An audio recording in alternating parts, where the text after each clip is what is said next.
So, hello, learners. Welcome back to IS Marathon. Here I am back with a new lesson and important judgment that transform India की series है, आप सबको पता है काफ़ी popular है. एंड इस सीरीज़ को लेके मैं हमेशा ही बड़े कॉन्फिडेंस से आपको बताता हूँ इसके बारे में किस तरीके से कितनी इम्पोर्टेंट है ये वाली सीरीज़. ठीक है, आप सबके लिए. तो important judgement that transform India की सीरीज़ है case 21 M Nagaraj and others versus union of India. ये मत समझना कि पर्टिकुलर लॉ या क्लैट करने वाले स्टूडेंट्स के लिए इंपॉर्टेंट है, जीएस के लिए भी इंपॉर्टेंट है, प्रीलिम्स मेंस हर एग्ज़ाम के लिए, कॉम्पिटिटिव एग्जाम्स में आजकल केस पूछे जाते हैं. एंड ये आपकी नॉलेज के लिए भी एक बहुत ही अच्छा source, right. So yes, start करते हैं. Important judgement that transform India case number 21 M Nagaraj versus union of India. 2006 का केस है. केस 20 अगर आपने नहीं देखा ना तो लिंक आ रहा होगा, ऊपर देख लेना. पूरे केसेस यहाँ पर आपको मिल जाएंगे. ठीक है, प्लेलिस्ट आपको चैनल पे भी मिल जाएगी और आपको लिंक भी प्रोवाइड कर दूंगा इन डिस्क्रिप्शन. अच्छा, तो स्टार्ट करते हैं केस हमारा. सबसे पहले जैसा कि हमारा फॉर्मेट रहता है इस पर्टिकुलर सीरीज़ के अंदर, पहले हम इंट्रोडक्शन देखते हैं, फिर बैकग्राउंड, देन हम देखते हैं कोई लीगल इश्यूज़ इन्वॉल्व है क्या, फिर हम आर्ग्यूमेंट्स देखते हैं, आर्ग्यूमेंट्स के बाद हम जजमेंट देखते हैं क्या सुप्रीम कोर्ट बोला, इन दी एंड क्या वर्डिक्ट आता है, फिर इंपॉर्टेंस क्या रही, इम्पैक्ट क्या रहा. तो ये हमारा पर्टिकुलर स्ट्रक्चर है. पूरे स्ट्रक्चरल वे में आपको यहाँ पर समझाने की मैंने कोशिश की है. स्टार्ट करते हैं. तो सबसे पहला क्वेश्चन जो मैं हमेशा पूछता हूँ किसी भी केस को पढ़ाने के पहले, तो क्या स्टेट के लिए ये मैंडेटरी है कि वो SC ST, क्या स्टेट के लिए ये मैंडेटरी है कि वो SC ST के लिए रिजर्वेशन करे प्रमोशंस में? हाँ, स्टेट यहाँ पर समझ रहे हो ना आप, गवर्नमेंट, चाहे वो सेंटर की हो या स्टेट की, स्टेट गवर्नमेंट. अब इंदिरा साहनी केस जो 1992 में आया था, मैंने आपको समझाया था इसके बारे में, उसको जाकर के देखो. केस नंबर 15 है ये, राइट. उसका लिंक भी आपको यहाँ पर मिल जाएगा.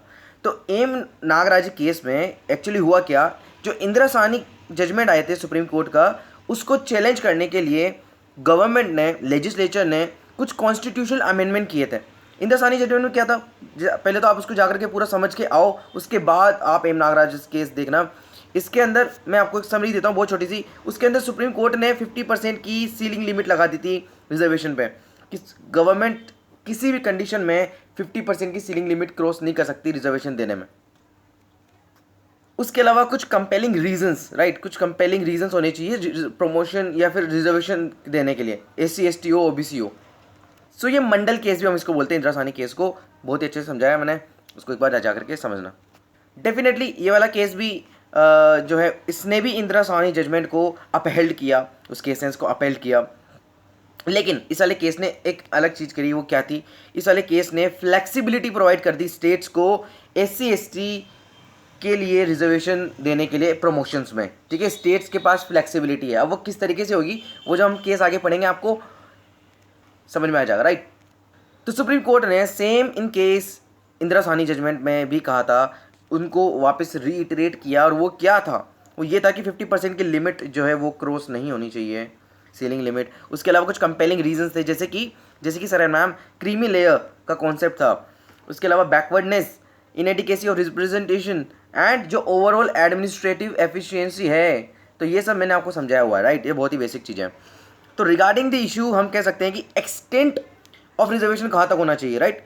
कोर्ट ने कहा कि स्टेट के ऊपर ये बाउंडेशंस हैं कि हर केस जो है सुप्रीम कोर्ट या फिर कोर्ट जुडिशरी ही, जुडिशरी के सामने कंपेलिंग रीजन रखने पड़ेंगे आपको रिजर्वेशन के टाइम पे, किस एक्सटेंट तक आप रिजर्वेशन लेके जाते हो, और ये बाइंडिंग है स्टेट्स के ऊपर.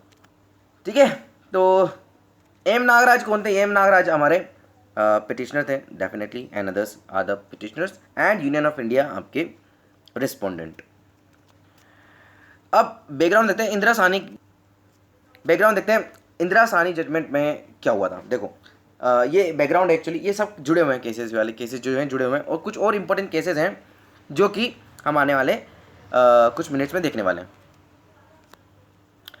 तो इंदिरा साहनी केस में भी ये बताया था, जो कि मंडल केस है 1992 का, उसने रेस्ट्रिक्ट कर दिया था कि रिजर्वेशन जो है वो सिर्फ और सिर्फ दिए जाएंगे अपॉइंटमेंट्स में, रिक्रूटमेंट के टाइम पे, ना कि रिजर्वेशन ही प्रमोशन का तो कोई कॉन्सेप्ट नहीं था, और उसको रिजेक्ट कर दिया था, इम्परमिशिबल बोल दिया था, कॉन्स्टिट्यूशनली वॉइड बोल दिया था सुप्रीम कोर्ट ने. सुप्रीम कोर्ट का उस टाइम पे ये कहना था कि अगर एक बार आप जो है एडवांटेज और डिसएडवांटेज को एक इक्वल प्लेटफॉर्म पे लेकर के आ जाते हो तो वो वन क्लास हो जाती है, एक सिंगल क्लास हो जाती है। तो उस बेनिफिट को आगे एक्सटेंड करने की तो कोई वजह ही नहीं बचती है ना, वो इनइक्वालिटी हो जाता है फर्दर। ठीक है, तो ये इस तरीके से हो जाएगा जैसे कि मान लीजिए इक्वल्स हैं तो उनको अनइक्वली ट्रीट किया जा रहा है। तो इस तरीके से सुप्रीम कोर्ट ने ये रैशनल प्रोवाइड किया था on the time of Indira Sahni judgement. अब सिंपल सी बात है कि इसने SC ST एम्प्लॉयज़ को डेफिनेटली इम्पैक्ट किया ही ना। SC ST एम्प्लॉयज़ को कि अब उन्हें प्रमोशन में किस तरीके से उनके प्रमोशन कंटिन्यू रहेंगे या नहीं रहेंगे। तो इस बात को इंश्योर करने के लिए आर्टिकल 16 के अंदर क्लोज 4A ऐड किया गया बाय द लेजिस्लेचर। आर्टिकल 16 के अंदर क्लोज 4। अब क्लोज 4 क्या है, देखिए बहुत ईजी हो जाएगा समझना अगर आप इस तरीके से समझेंगे। यूँ समझ लीजिए एक मैच चल रहा है किसके बीच में, गवर्नमेंट के बीच में, या फिर हम बोलते हैं लेजिस्लेचर के बीच में वर्सेस जुडिशरी, कि कौन पावरफुल है। ये डिबेट मैं आपको पहले भी समझा चुका हूँ और सबसे बेहतरीन एग्जाम्पल है इसका 3 जजेस केस, जो कि मैं आपको समझा चुका हूँ ऑलरेडी। केस नंबर 19 में उसका लिंक आ गया होगा आपके पास, ठीक है, उसको आप देखना। तो इसी तरीके से इनके बीच में डिबेट चली, कॉन्फ्लिक्ट हुआ और हमारा सिलेबस बढ़ गया, राइट। तो आर्टिकल 16(4)(a) क्या कहता है? आर्टिकल 16(4)(a) कहता है सर मैम कि स्टेट को कोई भी पावर नहीं रोक सकती प्रमोशन में रिजर्वेशन देने के लिए। किसके लिए? SC ST के लिए। फिर से बताता हूँ, आर्टिकल 16(4)(a) इसलिए इंसर्ट किया गया ताकि SC ST कैटेगरी के एम्प्लॉयज़ को प्रमोशन में रिजर्वेशन दिया जाएगा और कॉन्सिक्वेंशियल सीनियोरिटी मेंटेन रहेगी। ये बात कही थी, कॉन्सिक्वेंशियल सीनियोरिटी आपको आगे समझाऊंगा, पहले भी समझाया कई बार। अब भाई एक तो ये उड़ा दिया भैया सुप्रीम कोर्ट का वर्डिक्ट का, एक पार्ट तो इन्होंने यहाँ पे उड़ा दिया लेजिस्लेचर ने, सेकंड पार्ट उड़ाने के लिए अब आए हैं। अब इन्होंने क्या किया, इन्होंने ये किया कि इंदिरा साहनी जजमेंट में क्या कहा था कि 50% की सीलिंग लिमिट है, इसके ऊपर चल मत जाना, नहीं तो खबरदार, राइट। तो क्लोज 4B लेके आया इंडियन लेजिस्लेचर, जो इंडियन गवर्नमेंट थी उस टाइम पे, लेजिस्लेचर ने क्या किया, क्लोज 4B ऐड कर दिया आर्टिकल 16 के अंदर। तो इसका बहुत ही ईजी वे में एक्सप्लेन करता हूँ। इसमें ये कहा गया था कि अगर देखो बैकलॉग हो जाता था, यानी कि किसी साल अगर रिजर्वेशन दिए जाने हैं, वैकेंसी रिक्रूटमेंट किए जाने हैं, अगर उस साल रिजर्वेशन की सीट्स फुलफिल नहीं होती हैं तो वो अगले साल उनको फिल किया जाएगा और वो उस साल की रिक्रूटमेंट कोटा यानी कि रिजर्वेशन कोटा के अंदर इंक्लूड नहीं होगा। ये बात कही गई थी आर्टिकल 16B के अंदर, जो कि सुप्रीम कोर्ट के वर्डिक्ट से एब्सोल्युटली रिवर्स थी। अब नेक्स्ट बात ये हुई कि सुप्रीम कोर्ट ने इंदिरा साहनी और एक एस विनोद केस हुआ था, है ना, एस विनोद कुमार केस, ये विनोद कुमार है, राइट, है ना, विनोद कुमार केस, इस 1996 का ये केस है। इसके अंदर सुप्रीम कोर्ट ने कहा था कि ये जो आप प्रमोशन के टाइम पर रिजर्वेशन देते हैं ना, उसमें स्टैंडर्ड्स ऑफ इवैल्यूएशन और क्वालिफाइंग मार्क्स जो हैं उनमें जो रिलैक्सेशन दिए जाते हैं उसको हटाओ सबसे पहले। और इसके लिए उन्होंने इसको बताया कॉन्स्टिट्यूशनल अंदर आर्टिकल 16(4) के अंदर ये जो रिलैक्सेशन आप दे रहे हो SC ST को, इसको हटाओ सबसे पहले तो, ठीक है। आर्टिकल 16(4), अब आर्टिकल 16(4) मैंने आपको पहले ही बता दिया क्या है कि स्टेट के पास पावर है कि वो रिजर्वेशन दे सकता है कोई भी बैकवर्ड क्लास ऑफ सिटीजन को इन दी, अगर वो स्टेट के ओपिनियन में एडिकेटली रिप्रेजेंट नहीं है। Also under article 335, right.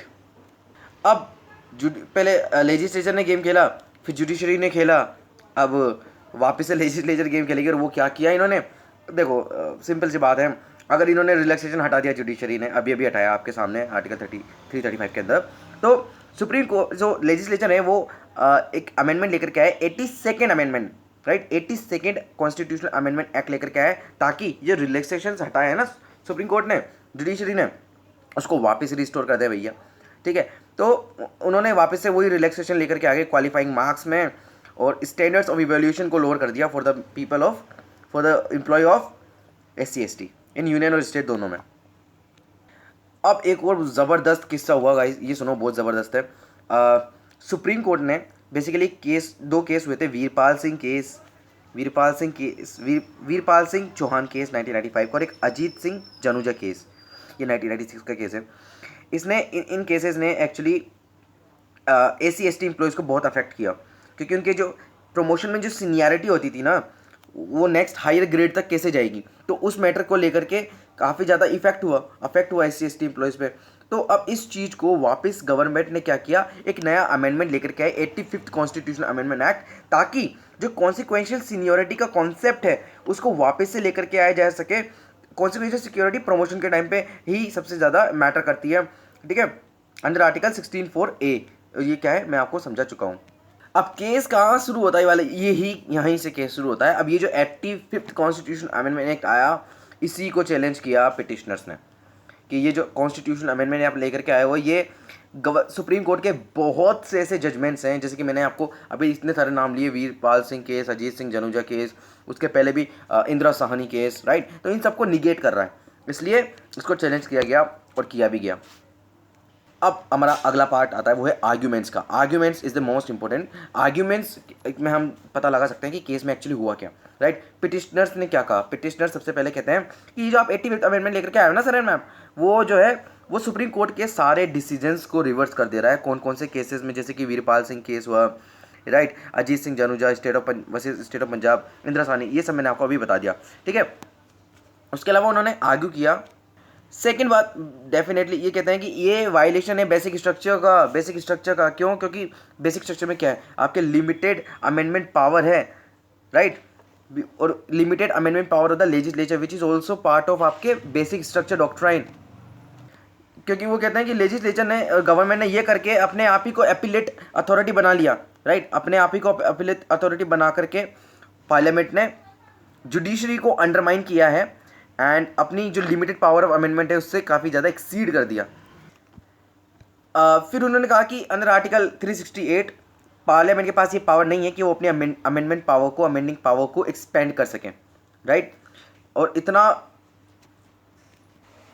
इतना ज़्यादा अक्वायर कर लें कि वो कॉन्स्टिट्यूशन को ही अब्रोगेट कर दें, राइट। सो ये तो अलाउ नहीं हो सकता ना, because it is a part of basic structure doctrine. दूसरी बात पिटिशनर ने ये बोली कि ये राइट टू इक्वालिटी का भी क्या कर रहा है, वायलेशन कर रहा है। क्यों कर रहा है? क्योंकि कॉन्सिक्वेंशियल सीनियोरिटी अगर एक लेकर के आ गए, ठीक है, तो वो भी 85th कॉन्स्टिट्यूशन अमेंडमेंट के साथ ही लेकर के आए, ठीक है, तो आर्टिकल 14 का वायलेशन है ये, सिंपल। नेक्स्ट बात जो कि सुप्रीम कोर्ट ने भी कहा है काफ़ी सारे केसेस के अंदर, कि ये जो है वो आपके एफिशिएंसी इरोड कर देगा, इम्पेयर कर देगा, राइट। क्योंकि प्रमोशन की जब हम बात करते हैं और कॉन्सिक्वेंशियल सीनियोरिटी की हम बात करते हैं तो वहाँ पे मेरिट काम आता है, राइट। एडमिनिस्ट्रेशन की एफिशिएंसी उसी पे डिपेंड करेगी। ओवरऑल अगर हम देखें तो इनके आर्ग्यूमेंट्स के सब्सटेंसेस हैं आपके, सबसे पहला इक्वालिटी को बेसिकली वायलेट कर रहा है, ठीक है। सेकेंड, आर्टिकल 16 जो इंटीग्रल है, इक्वालिटी का जो एस्पेक्ट है उसको वायलेट कर रहा है, बेसिक स्ट्रक्चर को वायलेट कर रहा है। उसके अलावा पब्लिक एम्प्लॉयमेंट में स्टेट जो है डिस्क्रिमिनेशन नहीं कर सकता, ये उसको भी वायलेट कर रहा है ना, इक्वालिटी ऑफ अपॉर्चुनिटी को। ओवरऑल जब इन्होंने ये आर्ग्यूमेंट प्रेजेंट किए तो एक डिबेट सामने आई, वो थी डीपीएसपी वर्सेस फंडामेंटल राइट्स की। और इसके अंदर सिंपल सी बात है, क्योंकि फंडामेंटल राइट्स हैं लोगों का एम्प्लॉयमेंट पाना, और डायरेक्टिव प्रिंसिपल्स के अंदर स्टेट की ये ड्यूटी है कि वो एम्प्लॉयमेंट प्रोवाइड कराए इन सबको, राइट। तो इन दी एंड ये कहा गया कि डीपीएसपी के चलते आप बेसिक स्ट्रक्चर को अंडरमाइन नहीं कर सकते, फंडामेंटल राइट्स को अंडरमाइन नहीं कर सकते, principle of equality, fundamental freedom, due process, religious freedom और जुडिशियल इन्फोर्समेंट को अंडरमाइन नहीं कर सकते, ठीक है। आप डीपीएसपी को इतना बड़ा करके नहीं दे सकते कि सारे other principles of the constitution और कॉन्स्टिट्यूशन इटसेल्फ जो अंडरमाइन हो जाए। अब एक तरफ तो आपने सुन लिया जो हमारे पिटिशनर्स हैं उनके आर्ग्यूमेंट्स, अब दूसरी तरफ सुनना भी जरूरी है रिस्पोंडेंट क्या कहते हैं। रिस्पोंडेंट्स, ठीक है, जो कि यूनियन ऑफ इंडिया इटसेल्फ है। अब देखो इन्होंने क्या कहा कि जो पावर ऑफ अमेंडमेंट है अंदर article 368 the power of amendment, उन्होंने कहा कि ये कॉन्स्टिट्यूएंट पावर है, ना कि कॉन्स्टिट्यूएट पावर। इसका ओवरऑल मतलब ये होता है कि कोई इम्प्लाइड लिमिटेशंस नहीं है कॉन्स्टिट्यूएंट पावर पे, जो कि अंडर आर्टिकल 368 के अंदर पार्लियामेंट के पास है। और दूसरा आर्गुमेंट ये कहा गया कि जो इंटरप्रिटेशंस कॉन्स्टिट्यूशन की कोर्ट करता है ना, वो भी कॉन्स्टिट्यूशन का पार्ट है। ये बहुत ही इंपॉर्टेंट है कि जो इंटरप्रिटेशन कोर्ट कॉन्स्टिट्यूशन का करता है वो भी कॉन्स्टिट्यूशन का पार्ट है, इसलिए वो भी अमेंडमेंट्स के लिए ओपन है अंडर आर्टिकल 368 और हम उसको अमेंड कर सकते हैं। अब एक बहुत ही हम कहें कि उस टाइम का ऐसा आर्ग्यूमेंट है कि आप अभी नहीं इसको बिलीव कर पाओगे, और बहुत सी ऐसी लीगल डिबेट्स होती हैं जिसके अंदर इस तरीके के आर्ग्यूमेंट दिए जाते हैं जो कि आपकी और जुडिशरी की समझ से बाहर होते हैं। और वो ये है कि जो रिस्पोंडेंट्स हैं वो कहते हैं कि अगर इंडिविजुअल राइट्स एब्रोगेट हो जाएं, मान लीजिए कि अगर इंडिविजुअल राइट्स एब्रोगेट हो जाएं, लेकिन वो किस कीमत पे होंगे, वो इस कीमत पे होंगे कि constitutional ideal of justice, social I mean social economic and political justice जो है उनका प्रमोशन हो, इक्वालिटी ऑफ स्टेटस का प्रमोशन हो। तो अंडर आर्टिकल 14 और अंडर आर्टिकल 16 के अंदर इन ऐसे ऐसे स्टेप्स को, ऐसे अमेंडमेंट्स को एब्रोगेट करना सही नहीं होता है और वो लीगल भी नहीं है, ठीक है। तो इस तरीके के अमेंडमेंट्स को एब्रोगेट करना on the basis of article 16, article 14 और बेसिक स्ट्रक्चर का, तो इससे बेसिक स्ट्रक्चर का इन अमेंडमेंट्स का कोई रिलेशन नहीं है। फर्दर आर्ग्यूमेंट ये आता है कि this is actually depend on the principle of balancing of rights, ठीक है। तो principle of balancing of rights के यहाँ पर कहते हैं कि हम जो जनरल कैटेगरी है और जो रिजर्व कैटेगरी है उनको बैलेंस करने की कोशिश कर रहे हैं अंडर आर्टिकल 16, इसलिए इसका कोई रिलेशन है ही नहीं बेसिक स्ट्रक्चर से। नेक्स्ट बात ये कहते हैं कि जो ये कंटेंट करते हैं कि जो आर्टिकल 16(4) है वो ओवरराइड कर रहा है आर्टिकल 16(1) को। कैसे कि ओनली लिमिटेशन क्या है इस पावर पे पार्लियामेंट की या फिर लेजिस्लेचर की, वो ये है कि आर्टिकल 16(4) के अंदर ही रह करके आपको ये सब अरेंजमेंट्स करने, जैसे कि अब इनका जो रिस्पोंडेंट्स हैं उनका ये कहना है कि जो बैकवर्ड क्लासेस है उनको पहचानने का, उनको उनके लिए रिजर्वेशन की पॉलिसी बनाने का, उनको अरेंजमेंट्स प्रोवाइड कराने का किसके ओपिनियन में होना चाहिए, स्टेट के ओपिनियन में होना चाहिए, ठीक है। अगर स्टेट के ओपिनियन में वो रिप्रेजेंट नहीं कर रहे हैं एडिक्वेटली पब्लिक एम्प्लॉयमेंट, तो वो उसके लिए अरेंजमेंट कर सकते हैं। और इन्होंने सोचा कि एक ही बार में पूरा गेम खत्म करते हैं, और वो गेम इस तरीके से इन्होंने खत्म करने की सोची कि उन्होंने कहा कि ये जो हम कर रहे हैं ना वो सिर्फ और सिर्फ जूरिस्प्रूडेंस है पब्लिक सर्विसेज को लेकर के, ये बेसिक फीचर ऑफ कॉन्स्टिट्यूशन है ही नहीं। नेक्स्ट बात ये कहते हैं कि आर्टिकल 16(4) के अंदर जो हमने चेंजेस किए, आर्टिकल 16(4)A जो ऐड किया, 16(4)B ऐड किया, आर्टिकल 355 में चेंजेस किए, तो इन्होंने कहा कि ये सिर्फ इनेबलिंग प्रोविजंस हैं जो हम DPSPs कर रहे हैं और फर्दर लॉज है हमारे जो प्रिंसिपल्स है कॉन्स्टिट्यूशन के, उन सबको लाने के लिए ये वाले हम अरेंजमेंट्स कर रहे हैं, इन अमेंडमेंट्स कर रहे हैं, इसलिए these are not part of basic feature. अच्छा, इन सब बातों में एक आर्ग्यूमेंट आपको याद होगा 50% लिमिट का। तो रिस्पोंडेंट ने ये कहा, गवर्नमेंट ने ये कहा कि जो 50% की लिमिट है ना वो गवर्नमेंट तय करेगी कि किन अप्रोप्रिएट गवर्नमेंट में डीम फिट, ठीक है। तो अगर कि किस मैनर में ये रिजर्वेशन करना है, रिजर्व सीट्स को अलाउ करना है, ठीक है। तो अंडर आर्टिकल 14(B) के अंदर जो एक्सेप्शन प्रोवाइड किया गया है, जो 50% सीलिंग लिमिट है, राइट। इंदिरा साहनी केस के अंदर क्या कहा कि 50% लिमिट्स के ऊपर आप रिजर्वेशन नहीं प्रोवाइड कर सकते, बट उसका एक एक्सेप्शन है, वो है आर्टिकल 16(4)B।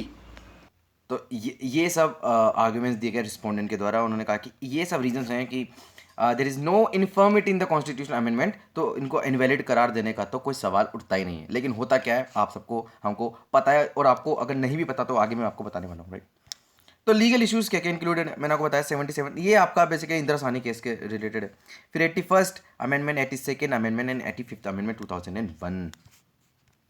अब सुन लो, जजमेंट ज़बरदस्त है। सुप्रीम कोर्ट ने क्या कहा, उन्होंने सबसे पहले तो अपील किया ये आर्टिकल 16(4)A)B, चलो ठीक है लेकर के आ जाओ, क्या कर लोगे अभी दिखाता हूँ तुम्हें, ठीक है। तो वर्डिक्ट कहते हैं, इन्होंने कहा कि ये जो 16(4) है ना वो इसके स्ट्रक्चर को चेंज नहीं कर रहे, ऑल्टर नहीं कर रहे, ठीक है। ये जो कंट्रोलिंग फैक्टर्स है जो हमने पुराने केसेस में दिए हैं, जैसे कि जो कंपेलिंग रीजंस है, backwardness and inadequacy of the representation, इसके बेसिस पे स्टेट जो है वो रिजर्वेशन प्रोवाइड कर सकता है अंदर आर्टिकल 335, ठीक है। नेक्स्ट, सुप्रीम कोर्ट ने कहा कि ये जो अमेंडमेंट्स आप कर रहे हो ना सिर्फ कन्फाइंड रहना चाहिए SC एंड ST के लिए, एंड जो ये लिमिट है ना 50% की can not be dilute at any cost, कोई भी कॉन्स्टिट्यूशनल रिक्वायरमेंट ऑफ 50% की लिमिट जो है डाइल्यूट नहीं की जा सकती।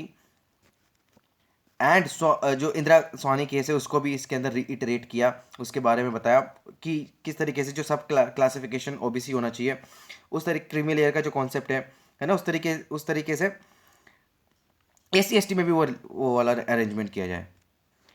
अब एक्सटेंट के बारे में क्या कहा, किस एक्सटेंट तक रिजर्वेशन दिया जाएगा, तो सुप्रीम कोर्ट ने कहा कि हर केस में स्टेट को कंपेलिंग रीजंस जो हैं वो प्रोवाइड करने पड़ेंगे जुडिशरी को। वही जैसे मैंने आपको केस के स्टार्टिंग में बताया था, क्या compelling reason, overall administrative efficiency, representation की इनएडिकेसी, ये सब रीजंस। अब आपको याद है मैंने सबसे पहले आपसे आज कौन सा क्वेश्चन पूछा था जी, स्टेट के लिए क्या ये बाउंडेशन है कि वो रिजर्वेशन करे? नहीं, बिल्कुल नहीं।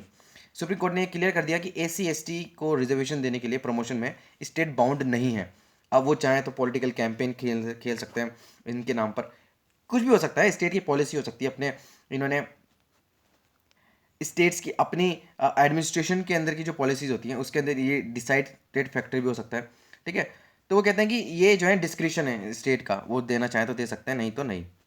एंड रिसेंटली भी सुप्रीम कोर्ट ने रिजर्वेशन के बारे में तो कहा था कि ये जो है वो आपका फंडामेंटल राइट नहीं है, तो इसलिए चैलेंज तो नहीं कर सकते आप।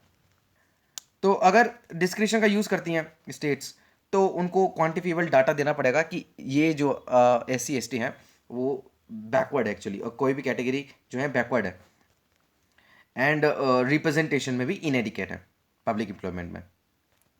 ये सब रीजंस के बाद सुप्रीम कोर्ट ने अपहेल्ड कर दी validity of 77th, 81st, 82nd and yes 86th constitution, 85th constitutional actually है, 85th कॉन्स्टिट्यूशनल अमेंडमेंट एक्ट की, राइट। तो अब इंपॉर्टेंस देख लो, इंपॉर्टेंस मैंने आपको स्टार्टिंग में बताई थी, इसने इंदिरा साहनी जजमेंट को अपहेल्ड किया, लेकिन स्टेट्स को फ्लेक्सिबिलिटी भी प्रोवाइड कर दी कि वो SC ST को प्रमोशन दे सकते हैं, प्रमोशंस में रिजर्वेशन दे सकते हैं, लेकिन उसके अंदर सर्टेन कंडीशंस भी लगा दी गई जो कि हमने अभी देखा। इम्पैक्ट क्या रहा? अब इम्पैक्ट यही रहा सर मैम, जैसे कि सुप्रीम उस टाइम पे यूनियन गवर्नमेंट ने भी ये कंसीडर किया कि ये जो वर्डिक्ट है ना वो नॉट आई मीन इम्प्लीमेंटेबल नहीं है, राइट। तो सेंटर का भी ये मानना है, वेरियस स्टेट गवर्नमेंट का भी ये मानना है कि after they actually reconsider the M Nagaraj judgement, उन्होंने कहा कि बहुत से ऐसे स्टिग्मा हैं जो कि आज भी SC ST कम्युनिटी से अटैच है ना, तो इनको जॉब्स में प्रमोशन देना ज़रूरी है, ठीक है, और जॉब्स में ही नहीं प्रमोशंस में रिजर्वेशन देना भी ज़रूरी है। तो ये इसका इम्पैक्ट रहा। तो ये था लेसन। अब नेक्स्ट लेसन में हम पढ़ेंगे lily Thomas versus union of India. ये 2013 का केस है, ज़बरदस्त केस। आपको अगले लेसन में इसके बारे में पता चलेगा, ठीक है। तो जब तक के लिए stay tuned and have a nice day. कुछ चीज़ समझ में नहीं आए तो पूछ लें, कमेंट्स में पूछ लें, आप मैसेज भी कर सकते हो, टेक्स्ट भी कर सकते हो ग्रुप्स में। But guys we need your support, we need your support. आपके सपोर्ट के बिना तो कुछ भी नहीं है, और अगर आप सपोर्ट कर देंगे तो डेफिनेटली आपको ए से लेकर जेड तक सब कुछ फ्री में अवेलेबल यहाँ पर कराया जाएगा विद क्वालिटी कंटेंट, राइट। सो मिलते हैं अगले समय, जब तक stay tuned and have a nice day.